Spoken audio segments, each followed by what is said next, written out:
Hello student, I am Sunita Jha. हम कर रहे हैं क्लास 7 साइंस का चैप्टर 10 रेस्पिरेशन इन ऑर्गेनिज्म और यह हमारे वीडियो का पार्ट 7 है। स्टूडेंट, यहाँ हम कर रहे हैं एक्टिविटी 3 एंड 4। एक्टिविटी 3 में हम करेंगे mechanism of breathing through lungs. तो हम हमारे लंग्स के द्वारा जो ब्रीथ करते हैं उसका मैकेनिज्म क्या है, यह हम एक्टिविटी 3 में समझने वाले हैं। इसके लिए आपको क्या क्या चाहिए? सबसे पहले तो हम लेंगे एक वाई शेप की ग्लास ट्यूब। वाई शेप की ग्लास ट्यूब कुछ इस तरह की होगी। अब ये जो वाई शेप की ग्लास ट्यूब है, इसकी आर्म में हम दो रबड़ के बलून लटकाएंगे और हमें क्या लेना है, एक बेल जार लेना है।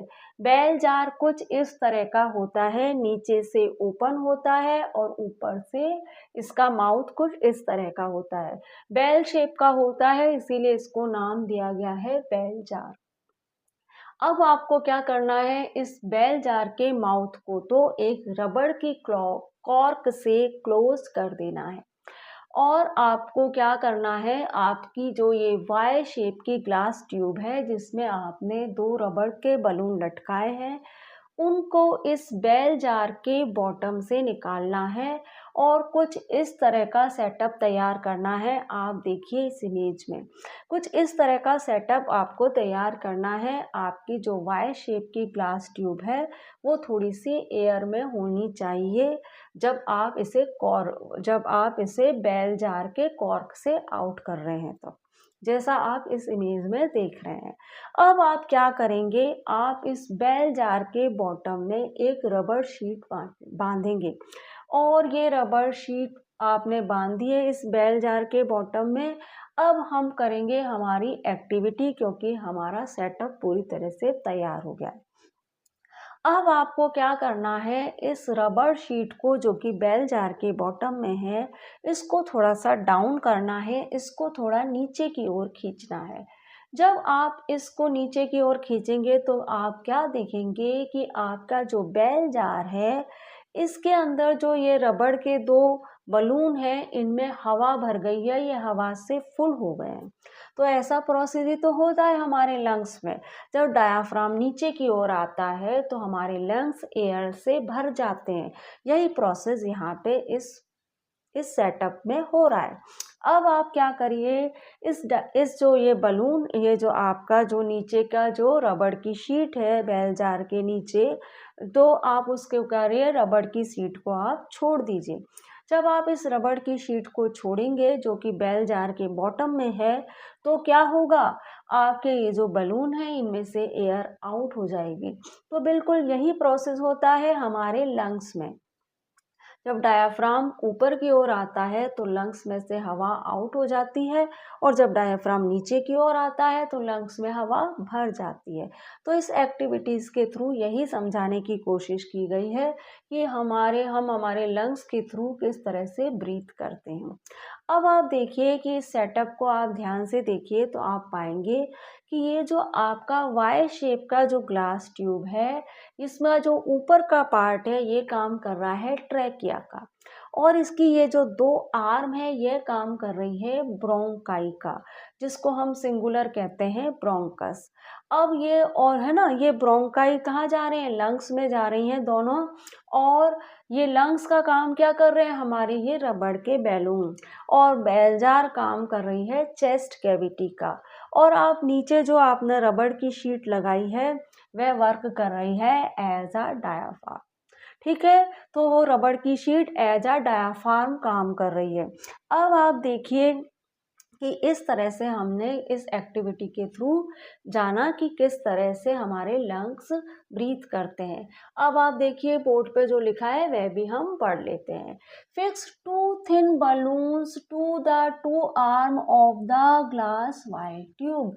यहाँ पे कहा जा रहा है कि आप एक ग्लास की वाई ट्यूब दीजिए और उसकी जो टू आर्म्स हैं उसमें आप थिन बलून फिक्स कर दीजिए। ठीक है, pass the Y tube through one hole rubber cork, take a bell jar. आप एक बेल जार लीजिए, उसमें रबड़ कॉर्क लगाइए उसके माउथ पे, और वहाँ से आप क्या करिए, उस वाई ग्लास ट्यूब को पास कराइए, जैसा कि आप हम इमेज में देख रहे हैं। ठीक है, fix the cork along with Y tube and balloon in the mouth of the bell jar as soon in the figure. आपने क्या करा, जैसा कि फिगर में आप देख रहे हैं, आपने क्या करा, वायर ट्यूब को निकाला बेल जार में से और बलून को आपने इस तरह से फिक्स कर दिया। Tie a rubber sheet tightly around the open rim of the base of the bell jar. अब आपकी जो बेल जार है उसका जो ओपन पार्ट है वहाँ पे आपने एक रबर शीट टाइट कर दी। ठीक है, now pull the rubber sheet down, how do the balloon have. जब आप रबर शीट को डाउन करेंगे तो बलून क्या होगा बलून के साथ, मैंने आपको बताया जब आप रबर शीट को डाउन करेंगे तो बलून हवा से भर जाएंगे। Do they get filled up with air, क्या वे हवा से भर जाते हैं। Now leave the rubber sheet, do the balloon get deflated.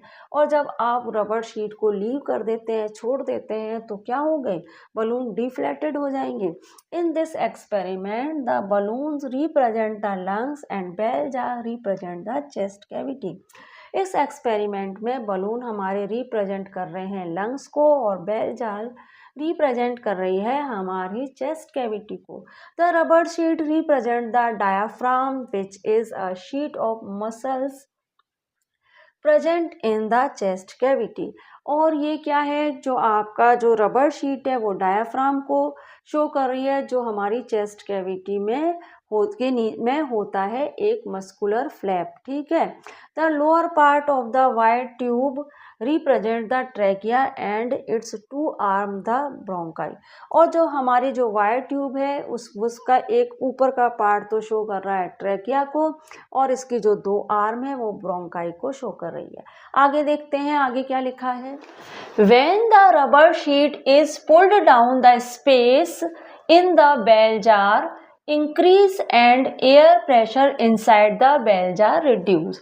अब यहाँ पे कहा जा रहा है कि जब रबर शीट को पुल्ड डाउन किया जाएगा, नीचे की ओर खींचा जाएगा, तो आपका जो बेल जार है उसका स्पेस क्या होगा, इंक्रीज हो जाएगा, और एयर का प्रेशर क्या होगा, रिड्यूस हो जाएगा। क्यों एयर प्रेशर रिड्यूस क्यों होगा, क्योंकि आपके बेल जार में स्पेस बढ़ गया है। स्पेस बढ़ने से क्या होगा, जो हवा का दबाव है वह कम हो जाएगा, हवा का दबाव कम हो जाएगा, और क्या होगा, due to this reduction in pressure air from the outside enter the balloon.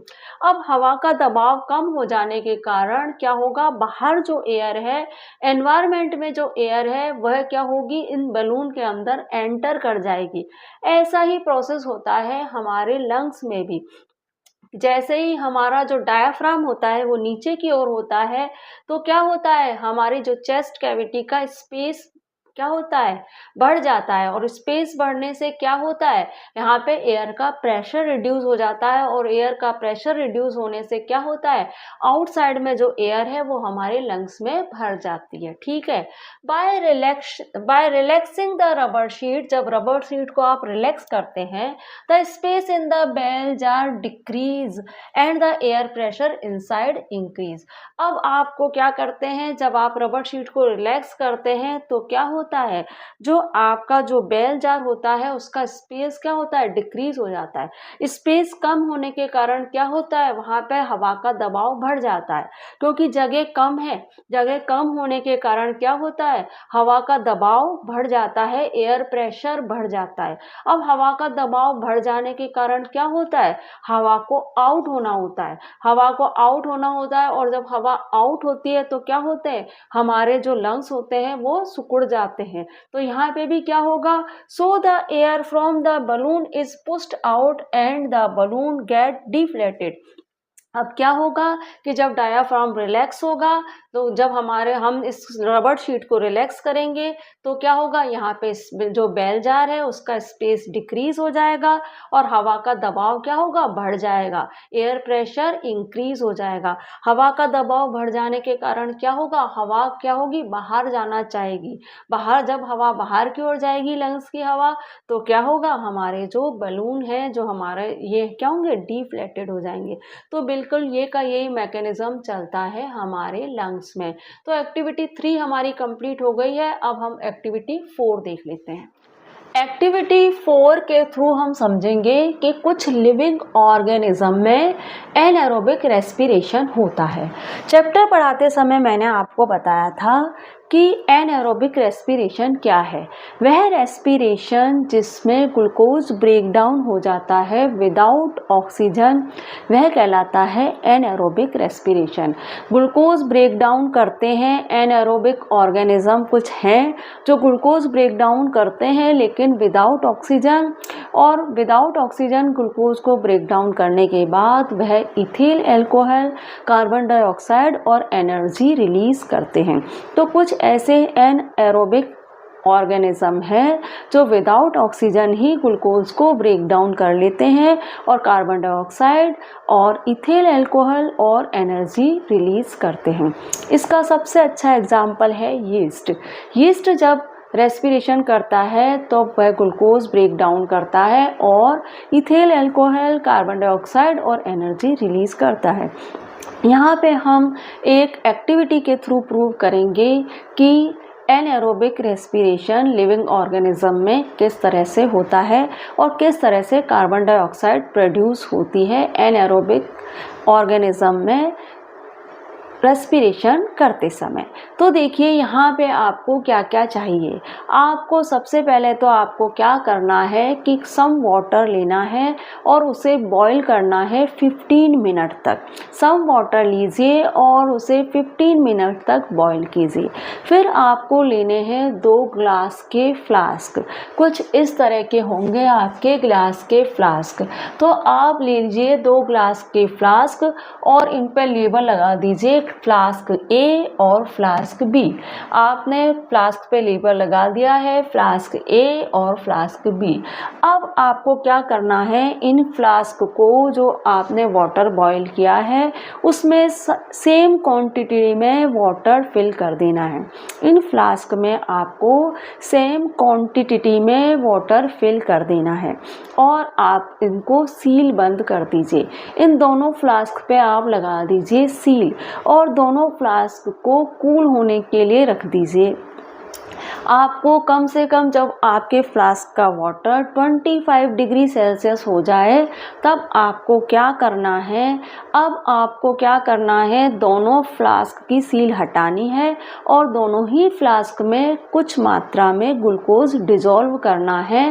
दोनों ही फ्लास्क में आप कुछ मात्रा में ग्लूकोज डिजोल्व कीजिए और उसके बाद क्या करना है, आपको इस बात पे आपको ध्यान देना है कि ओनली ए फ्लास्क में आपको लाइव यीस्ट डालना है। ओनली ए फ्लास्क में आपको लाइव यीस्ट डालना है और बी फ्लास्क में आपको यीस्ट नहीं डालना है। और उसके बाद आप क्या करेंगे कि ऑयल की कुछ ड्रॉप दोनों ही फ्लास्क में डालेंगे। इससे क्या होगा, ऑयल की ड्रॉप जब आप दोनों फ्लास्क में डालेंगे तो ऑयल क्या करता है, पानी के ऊपर तैरता है।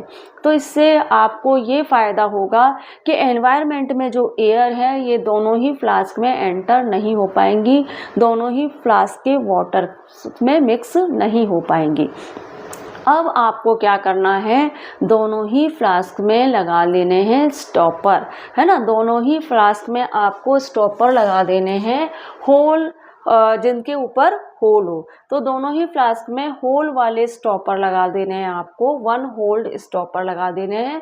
कुछ इस तरह के यहाँ पे इमेज में देख लो आप, दोनों ही फ्लास्क में 1 होल वाले स्टॉपर आपको लगा देने हैं। अच्छा, लाइव यीस्ट से क्या मतलब है? लाइव यीस्ट से मतलब है कि एकदम ताज़ा यीस्ट होना चाहिए। ऐसा नहीं हो कि काफ़ी समय पुराना यीस्ट से आप एक्सपेरिमेंट करके देख रहे हैं। ताज़ा यीस्ट होगा तो आपकी एक्टिविटी आप कर पाएंगे और प्रूव कर पाएंगे जानेंगे कि एनएरोबिक क्या करते हैं, रेस्पिरेशन के प्रोसेस में कार्बन डाइऑक्साइड रिलीज करते हैं। ठीक है स्टूडेंट, अब आपको क्या करना है, आपने एक फ्लास्क में तो आपने क्या करा, एक फ्लास्क में तो आपने जो जिसमें ग्लूकोज मिक्स वाटर था, एक में तो आपने यीस्ट डाला और दूसरे में आपने यीस्ट नहीं डाला, और आपने कुछ इस तरह का सेटअप तैयार किया। यहाँ आप इस इमेज में देखिए, आपने कुछ इस तरह का सेटअप तैयार कर लिया। फ्लास्क ए आपने एक साइड रख दिया, फ्लास्क बी आपने दूसरी साइड रख दिया। अब आपका क्या है, फ्लास्क ए जो है इसमें क्या है, वाटर है जिसमें ग्लूकोज डिसॉल्व है, और इसके ऊपर और इसके अंदर आपने कुछ लाइव यीस्ट भी डाला है, ताज़ा यीस्ट भी डाला है। ठीक है, और इसके ऊपर आपने कुछ ड्रॉप ऑयल की डाल दी है, ताकि क्या हो, ऑयल ऊपर तैरता रहे और एनवायरनमेंट में जो एयर है वो इस वाटर में मिक्स ना हो। ठीक है, और आपने क्या करे, दो टेस्ट ट्यूब लिए हैं, एक टेस्ट ट्यूब ये, एक टेस्ट ट्यूब ये। इन दोनों ही टेस्ट ट्यूब में लाइम वाटर है। अब आप क्या करोगे, इस टेस्ट ट्यूब को यहाँ पे इस तरह से सेट कर देंगे, फ्लास्क ए के साथ भी और फ्लास्क बी के साथ भी इस लाइम वाटर वाली टेस्ट ट्यूब को इस तरह से सेट कर देंगे। यहाँ पे क्या है, यहाँ पे ग्लास की ट्यूब निकल जा रही है आपके फ्लास्क ए से और टेस्ट ट्यूब से ज्वाइन हो रही है इस तरह से, जैसा कि यहाँ आप इमेज में देख रहे हो। और यहाँ भी आपके फ्लास्क बी से क्या ट्यूब जा रही है एक, और आपके टेस्ट ट्यूब से ज्वाइन हो रही है। अब आपको देखना है कि फ्लास्क ए में क्या रिएक्शन हो रहा है और फ्लास्क बी में क्या रिएक्शन हो रहा है। फ्लास्क ए को आप ध्यान से देखिए तो आप देखेंगे कि फ्लास्क जो ए है उसमें क्या होगा, जब रेस्पिरेशन का प्रोसेस होगा, ग्लूकोज और यीस्ट आपस में जब रिएक्ट करेंगे तो क्या होगा, कार्बन डाइऑक्साइड प्रोड्यूस होगी। जैसा कि यीस्ट के अंदर जब ग्लूकोज होता है, यीस्ट अपने अंदर जो ग्लूकोज होता है उसके साथ जब रिएक्ट करता है, यीस्ट के अंदर जो ग्लूकोज होता है वह ब्रेक डाउन होता है तो कार्बन डाइऑक्साइड, इथेल अल्कोहल और एनर्जी प्रोड्यूस होती है। इसी तरह से यहाँ पे भी जब ये यीस्ट ग्लूकोज के साथ रिएक्ट करेगा तो कार्बन डाइऑक्साइड प्रोड्यूस होगी। अब कार्बन डाइऑक्साइड प्रोड्यूस होगी, ये हमने कैसे समझा कि कार्बन डाइऑक्साइड प्रोड्यूस हो रही है, इस एक्टिविटी के थ्रू हम यही जानना चाह रहे हैं कि भाई कार्बन डाइऑक्साइड प्रोड्यूस हो रही है। तो कैसे जाना कि ये जो आपका जो टेस्ट ट्यूब में लाइम वाटर है उसमें क्या होगा, ये कार्बन डाइऑक्साइड जाएगी और इस ट्यूब के थ्रू कार्बन डाइऑक्साइड जाएगी, और ये जो लाइम वाटर है ये कैसा हो जाएगा, मिल्की। लाइम वाटर का नेचर क्या होता है, जब इसमें कार्बन डाइऑक्साइड मिक्स होती है तो ये मिल्की हो जाता है। तो आपका लाइम वाटर मिल्की हो गया। इससे क्या प्रूव हुआ, इससे यह प्रूव हुआ कि जो एनएरोबिक होते हैं वह जब रेस्पिरेशन करते हैं तो कार्बन डाइऑक्साइड रिलीज करते हैं। अब आपका फ्लास्क बी देखिए, फ्लास्क बी में आपका किसी भी तरह का रिएक्शन नहीं हुआ है, लाइम वाटर जैसा था वैसा ही है, क्योंकि भाई ग्लूकोज में क्या है, ग्लूकोज में आपने यीस्ट नहीं डाला, ऑक्सीजन आपने जाने नहीं दी, क्योंकि ऊपर आपने ऑयल की लेयर लगा दी है ना। ऑक्सीजन ग्लूकोज की में मिक्स हुई नहीं, कार्बन डाइऑक्साइड रिलीज नहीं हुई, क्योंकि आपने ऐसा कोई उसमें ऑर्गेनिज्म डाला ही नहीं जो कार्बन डाइऑक्साइड रिलीज करता है। यहाँ पे तो हमने यीस्ट डाला जो क्या है, माइक्रोस्कोपिक ऑर्गेनिज्म है। तो क्या है, हमने यीस्ट डाला तो उसने कार्बन डाइऑक्साइड रिलीज कर दी, लेकिन यहाँ पे हमने ग्लूकोज वाटर में ऑक्सीजन हमने आने नहीं दी, और क्या हुआ, कोई दूसरा हमने ऑर्गेनिज्म इसमें डाला नहीं जो कि और ऑक्सीजन हमने यहाँ पे मिक्स नहीं होने दी। तो क्या हुआ, ग्लूकोज ने किसी भी तरह का कोई रिएक्ट नहीं किया और जो लाइम वाटर था वो जैसा था वैसा ही रहा। आई होप आपको समझ में आ गया होगा कि ग्लूकोज में ऑक्सीजन हमने मिक्स होने नहीं दी। अगर ऑक्सीजन मिक्स हो जाती तो क्या होता, यहाँ भी रिएक्शन होता, लेकिन यहाँ पे ऑयल की लेयर होने के कारण, वाटर ग्लूकोज वाले वाटर के अपर पार्ट पे ऑयल की लेयर होने के कारण यहाँ ऑक्सीजन भी मिक्स नहीं हुई और किसी भी तरह का कोई रिएक्शन यहाँ पे नहीं हुआ। ठीक है, अब बोर्ड पे जो लिखा है वह भी देख लेते हैं। Anaerobic respiration in living organism, living organism में एनएरोबिक रेस्पिरेशन किस तरह से होता है। Boil some water for 15 minute to remove all the dissolve oxygen in it. यहाँ पे कहा जा रहा है कि आप सम वाटर लीजिए और उसे 15 मिनट बॉयल करिए। अब बॉयल क्यों कर रहे हैं भाई हम उसे इसलिए बॉयल कर रहे हैं ताकि उसके अंदर जो ऑक्सीजन डिजॉल्व है वो रिमूव हो जाए, क्योंकि पानी के अंदर भी ऑक्सीजन होती है, तो क्या है, पानी के अंदर जो ऑक्सीजन है वह रिमूव हो जाए, इसलिए हम क्या कर रहे हैं, वाटर को 15 मिनट बॉईल कर रहे हैं। Half fill 2 flasks with this water. Seal the flask to prevent the water from coming in contact with air and allow the flask to cool. यहाँ पे कहा जा रहा है अब आप क्या करिए, 2 फ्लास्क लीजिए और उनको हाफ फिल कर दीजिए वाटर से। उसके बाद क्या करना है, इन फ्लास्क को आपको सील्ड कर देना है और आपको क्या करना है, ताकि ये एयर के कांटेक्ट में ना आए। ठीक है, आपने फ्लास्क को सील कर दिया तो अब ये एयर के कांटेक्ट में नहीं आएंगे और क्या होगा, आप इसको अब कूल होने के लिए छोड़ दीजिए। 25 डिग्री सेल्सियस तक जब पानी कूल हो जाए तब आपको आगे की एक्टिविटी करनी है। When water was cooled, open the seal and dissolve glucose in each flask. अब वाटर जब कूल हो गया है तो आप दोनों फ्लास्क की सील खोलेंगे और उसमें ग्लूकोज डिजोल्व कर देंगे। दोनों ही फ्लास्क में आप ग्लूकोज डिजोल्व कर देंगे।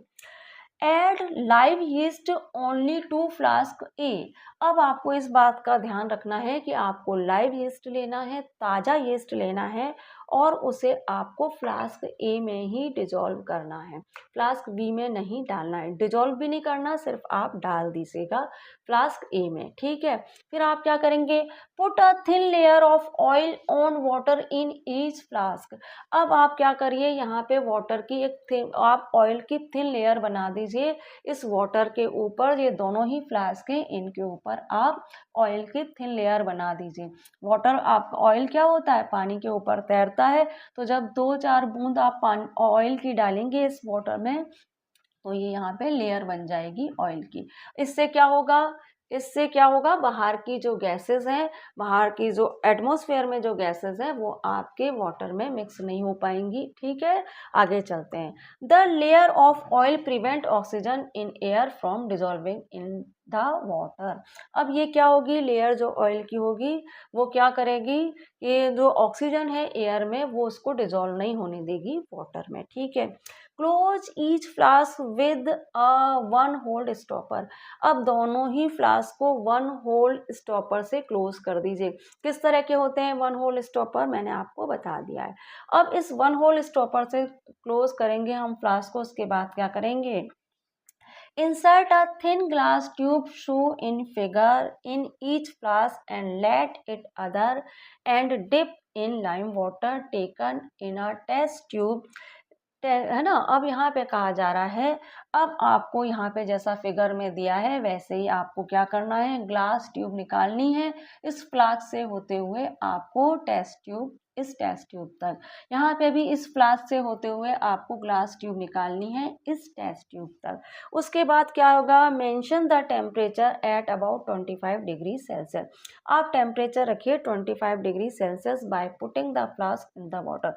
आपके फ्लास्क के अंदर जो वाटर है उसका टेम्परेचर होना चाहिए 25 डिग्री सेल्सियस। आगे क्या करेंगे वह हम अगली स्लाइड में देखते हैं। Did you notice bubbles of colorless gas escaping from the solution in flask A and passing through the lime water in the test tube B?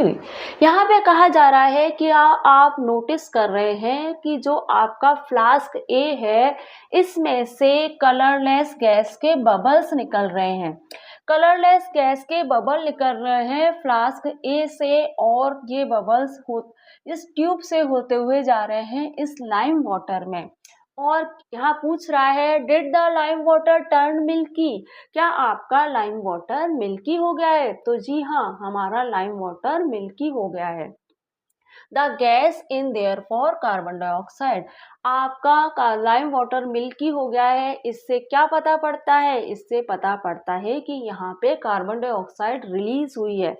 जब यीस्ट ने ग्लूकोज को ब्रेक किया तो क्या हुआ, यीस्ट ने जब ग्लूकोज को ब्रेक डाउन किया तो कार्बन डाइऑक्साइड रिलीज हुई, इसीलिए आपका लाइम वाटर मिल्की हो गया है। ठीक है, what about flask B, flask B के साथ क्या हो रहा है भाई, फ्लास्क बी का जो लाइम वाटर है वह बिल्कुल वैसा का वैसा ही है।